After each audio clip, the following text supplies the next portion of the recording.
تم نے پاکستان بنایا اسلام کے نام پر، کہاں ہے وہ اسلام؟ میرا حکم ہے کہ چور کا ہاتھ کاٹو، تم کاٹتے ہو؟ میرا حکم ہے کہ زانی اور زانیہ اگر غیر شادی شدہ 100 کوڑے برسر عام مارو، چاہے وہ عورت ہو، برسر عام کوڑے لگائے جائیں، تم کرتے ہو؟ میں نے کہا اگر سود نہیں چھوڑو گے تو اعلان جنگ ہے میری طرف سے، فاذنوا بحرب من اللہ ورسولہ، اللہ اور اس کے رسول کی طرف سے اعلان جنگ ہے، الٹیمیٹم ہے، تم چھوڑتے ہو سود کو؟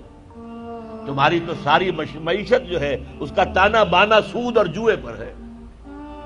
جوئے کا حد تو یہ ہو گیا بسکٹ بیچنا ہو تو اس کے لیے بھی لاٹری چل رہی ہے، بسکٹ کے ڈبے میں فلاں چیز نکل آئے گی تو قرعہ اندازی ہوگی، آپ کو ایک کار بھی مل سکتی ہے بسکٹ کے ایک ڈبے کے ذریعے سے، لوگ لگے ہوئے۔